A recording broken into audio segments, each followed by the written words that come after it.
দর্শক, জুলাই শহীদ স্মৃতি ফাউন্ডেশনের উদ্যোগে খুলনা ছাত্র আন্দোলনের নিহত পরিবারের সদস্যদেরকে আর্থিক অনুদান দেওয়া হচ্ছে। এ বিষয়ে আরো বিস্তারিত জানাতে শিল্পকলা একাডেমি থেকে আমাদের সঙ্গে সরাসরি যুক্ত হচ্ছেন মামুন রেজা। মামুন, অনুষ্ঠানে কারা কারা উপস্থিত আছেন এবং কতজন এই অনুদান পাচ্ছেন, সব মিলে অনুষ্ঠানে বিস্তারিত জানাবেন।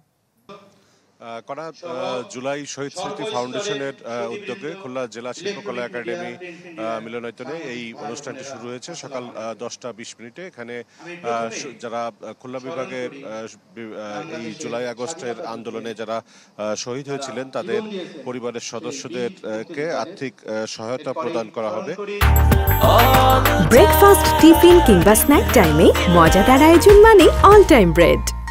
খুলনা বিভাগের অনুষ্ঠানে যেটি জানানো হয়েছে যে খুলনা বিভাগের মোট ৭৪ জন তারা এই আন্দোলনে শহীদ হয়েছিলেন এবং এর মধ্যে ৫৮ জনের পরিবারকে আজ এখানে আর্থিক সহায়তা প্রদান করা হবে এবং প্রতিটি পরিবারকে ৫ লাখ টাকা করে প্রদান করা হবে। আর বাকি যেসব পরিবারগুলো রয়েছে তাদেরকেও আর্থিক সহায়তার বিষয়টি প্রক্রিয়াধীন রয়েছে। এই অনুষ্ঠানে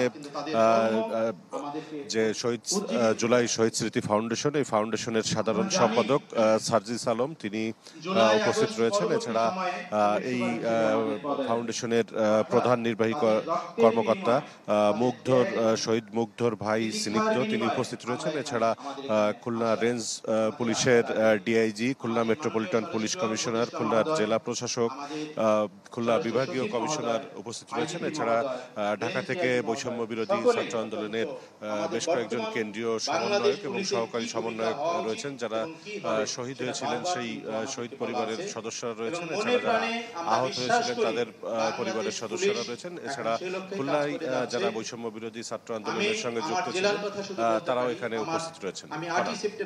মামুন, আপনাকে ধন্যবাদ। দর্শক, মামুন রেজা আমাদের সঙ্গে যুক্ত হয়েছেন খুলনা শিল্পকলা একাডেমি থেকে।